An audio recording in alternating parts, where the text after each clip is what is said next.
ಹರೇ ಶ್ರೀನಿವಾಸ ಗುರೋ ರಾಘವೇಂದ್ರ ಹರೇ ಪಾಂಡುರಂಗ.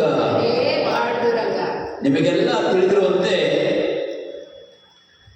ನಮ್ಮ ಮಂಟಿ ವಿಠ್ಠಲನ ಮಂದಿರದಲ್ಲಿ ವಿಶೇಷವಾಗಿ ಕಳೆದ 3 ವರ್ಷಗಳಿಂದ ಪ್ರತಿಷ್ಠಾಪನೆ ಆದ ದಿವಸದಿಂದಲೇ ನಿತ್ಯ ಜ್ಞಾನ ಭಜನೋತ್ಸವ ಅಂಥೇಳಿ ನಾವು ಅಂದ್ಕೊಂಡು ಬರ್ತಾ ಇದ್ದೀವಿ. ಅದರಂತೆ ನಿನ್ನೆಯಿಂದ ಒಂದು ವಿಚಾರವನ್ನು ನಾವು ವಿಮರ್ಶೆ ಮಾಡಿದೆ. ಅದರಲ್ಲಿ ವಿಷಯ ಏನಪ್ಪ ಅಂತಂದರೆ, ಪಾಂಡುರಂಗ ತನ್ನ ಶಿರೋಭಾಗದಲ್ಲಿ ಶಿವಲಿಂಗವನ್ನು ಧರಿಸಿರ್ತಾನೆ. ಆ ಇಡೀ ಶಿರೋಭಾಗ ಅದು ಲಿಂಗ ರೂಪಿಯಾಗಿರ್ತದೆ ಅನ್ನೋ ಒಂದು ವಿಚಾರವನ್ನು ನಾನು ಹೇಳಿದೆ. ಆ ಒಂದು ವಿಚಾರವನ್ನು ಮತ್ತೆ ನಾವು ಮುಂದುವರಿಸ್ಕೊಂಡು ಬಂದರೆ ಇದು ಒಂದು ರೀತಿಯ ಮುಂದುವರೆದ ಭಾಗ ಅಂದ್ಕೊಳ್ಳೋಣ. ಈ ನಮ್ಮ ಪಾಂಡುರಂಗ ಹರಿಯೂ ಅವನೇ ಆಗಿದ್ದಾನೆ, ಹರನು ಅವನೇ ಆಗಿದ್ದಾನೆ. ಅದನ್ನೆಲ್ಲ ನಮಗೆ ಎಲ್ಲ ವಿಮರ್ಶೆಯನ್ನು ಮಾಡ್ತಾ ಬಂದೆ. ಆ ಒಂದು ವಿಚಾರದಲ್ಲಿ ನಾನು ಒಂದು ಹಾಡನ್ನು ರಚನೆ ಮಾಡಿ ತಮಗೆಲ್ಲ ಒಂದು ವಿಷಯವನ್ನು ತಿಳಿಸಿದ್ದೆ. ಹರಿಯು ನೀನವಳು, ವಿಠಲ ಹರನು ನೀನವಳು, ಹರಿಹರ ಬೇಗ ಮಾಡಿದವಗೆ. ಯಾವ ಹರಿ ಬೇರೆ ಹರ ಬೇರೆ ಅಂತ ಯಾರ್ಯಾರು ಮಾಡ್ತಾರೋ ಅವರಿಗೆ ಸದ್ಬುದ್ಧಿಯ ಕೊಟ್ಟು ಉದ್ಧರಿಸುವುದು. ಅಂತಹವರಿಗೆ ಸದ್ಬುದ್ಧಿಯನ್ನು ಕೊಡ್ತಾನೆ ಯಾರು? ನಮ್ಮ ಪಾಂಡುರಂಗ. ಯಾಕೆಂದರೆ ಹರಿಯೂ ನಾನೇ ಆಗಿದ್ದೇನೆ, ಹರನೂ ನಾನೇ ಆಗಿದ್ದೇನೆ, ಇದರಲ್ಲಿ ಯಾವ ತರಹ ಅದರ ಸಂಶಯ ಇಲ್ಲ ಅನ್ನೋ ವಿಚಾರವನ್ನು ನಾವು ಒಂದು ಗಮನಕ್ಕೆ ತೆಗೆದುಕೊಂಡ್ರೆ, ನೀಲವರ್ಣದ ಹರಿಯೂ ನೀನಾದೆ. ನೋಡಿ, ಹರಿಗೂ ಹರನಿಗೂ ಸಾಮ್ಯತೆ ಇದೆ. ಈ ಹಾಡಿನಲ್ಲಿ ಸಾಮ್ಯತೆ ಇದೆ, ಈ ಸಂಕೀರ್ತನೆ. ನೀಲವರ್ಣದ ಹರಿಯೂ ನೀನಾದೆ. ಅವನು ನೀಲವರ್ಣದಿಂದ ಕುಡಿತ, ಅದಕ್ಕೆ ನೀಲಮೇಘಶ್ಯಾಮ ಅಂತೀವಿ. ಕೃಷ್ಣನ ನೀಲಮೇಘಶ್ಯಾಮ, ನೀಲವರ್ಣದಿಂದ ಕುಡಿತಾನೆ. ಅದೇ ಥರ ಶಿವನಿಗೆ ಯಾವ ಸಾಮ್ಯತೆ ಇದೆ ಅಂದರೆ, ಅವನು ಏನಾದ ವಿಷವ ನುಂಗಿ ನೀಲಕಂಠನಾದ. ಅವನ ಕಂಠದಲ್ಲಿ ನೀಲವರ್ಣವನ್ನು ಅವನು ಧರಿಸಿದ್ದಾನೆ.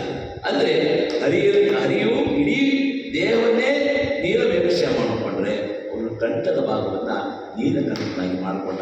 ಅದು ಸಾಮ್ಯತೆ, ಹರಿಗುವೆ ಹರನಿಗಿರ್ತಕ್ಕಂಥದ್ದು.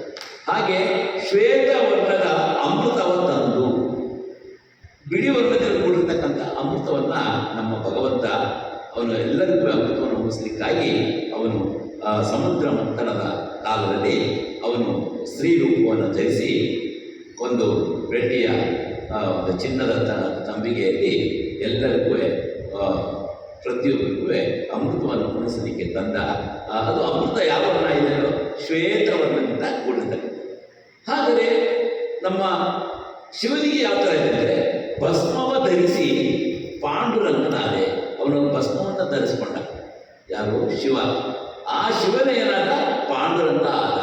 ಅದಕ್ಕೆ ಸಾಮ್ಯತೆ ಇದೆ. ನಮ್ಮ ದಕ್ಷಿಣ ಕನ್ನಡದಲ್ಲೂ ನೀವು ಯಾವಾಗಲಾದರೂ ಈ ನಮ್ಮ ಅಭಿಷೇಕ ಆದ ನಂತರ ವಸ್ತ್ರನ ಒರೆಸಿದಾಗ ನೋಡ್ರಿ, ಅದು ಶ್ವೇತವರ್ಣದಿಂದ ಬಿಳಿ ವರ್ಣದಿಂದ ಕೂಡಿರ್ತಾನೆ ನಮ್ಮ ಪಾಂಡುರಂಗ. ಅಂತಹ ಅದ್ಭುತ ನಮ್ಮ ದಕ್ಷಿಣ ಕನ್ನಡ ವಿಠಲ. ಎಷ್ಟು ಚೆನ್ನಾಗಿ ಅದ್ಭುತವಾಗಿ ಕಾಣ್ತಾನೆ ಅಂದರೆ, ನೀವು ಅವಾಗ ಅಭಿಷೇಕ ಆದ ನಂತರ ಬಂದು ನೋಡಿದ್ರೆ ಶ್ವೇತವರ್ಣದಿಂದ ಇಡೀ ದೇಹವೇ ವಿಭೂತಿಯಿಂದ ಕೂಡಿರ್ತಕ್ಕಂಥ, ವಿಭೂತಿ ವರ್ಣದಿಂದ ಕೂಡಿರ್ತಕ್ಕಂಥದ್ದಾಗಿರ್ತಾನೆ. ಅದರಿಂದ ಅವನು ಶಿವನಾಗಿದ್ದಾನೆ, ಪಾಂಡುರಂಗ ಶಿವನಾಗಿದ್ದಾನೆ.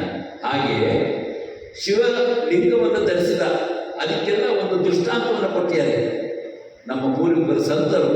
ಉತ್ತರ ದೇಶದಲ್ಲಿರ್ತಕ್ಕಂಥ ಅನೇಕ ಸಂತರು, ಜ್ಞಾನ ದೇವರಿಂದ ಹಿಡಿದು ಸಂತ ತುಕಾರಾಮ ಅಂತ ಹಿಡಿದು ಅನೇಕ ಸಂತರು ತಮ್ಮ ಜೀವನದಲ್ಲಿ ತಮ್ಮ ಏನು ತಮಗೆ ಬಂದಿರತಕ್ಕಂಥ ಅನುಭವನೆಲ್ಲ ನಮಗೆಲ್ಲ ತೋರಿಸ್ಕೊಟ್ಟಿದ್ದಾರೆ.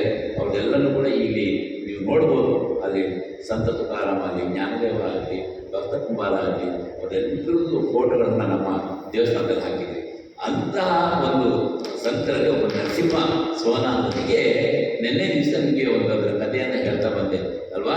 ಶಿವಲಿಂಗವನ್ನು ಹೇಗೆ ಯಾತಕ್ಕಾಗಿ ಧರಿಸಿದ್ದಾನೆ ಅನ್ನೋದಕ್ಕೆ ಅದು ಒಂದು ನಿದರ್ಶನವನ್ನು ನಿನ್ನೆ ದಿವಸ ಹೇಳಿದೆ.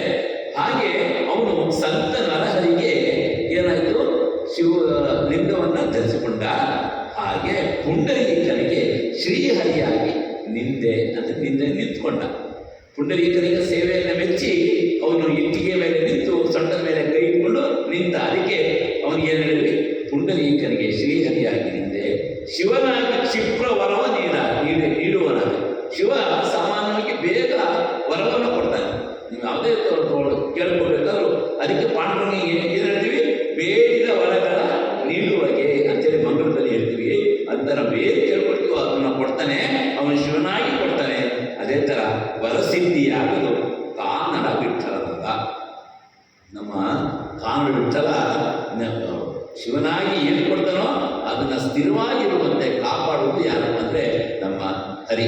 ಅದಕ್ಕೋಸ್ಕರ ಎರಡು ರೂಪದಲ್ಲೂ ಕೂಡ ಅವನೇ ಆಗಿದ್ದಾನೆ. ಇದು ಒಂದು ಸಾಮ್ಯತೆ.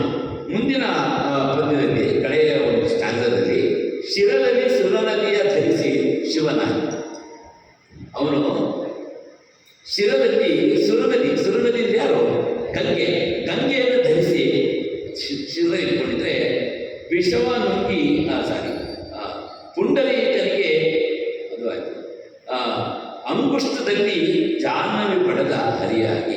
ಅವನು ಬಲಭಾಗದ ಒಂದು ಹೆಬ್ಬೆರಳಿನ ತುದಿಯಲ್ಲಿ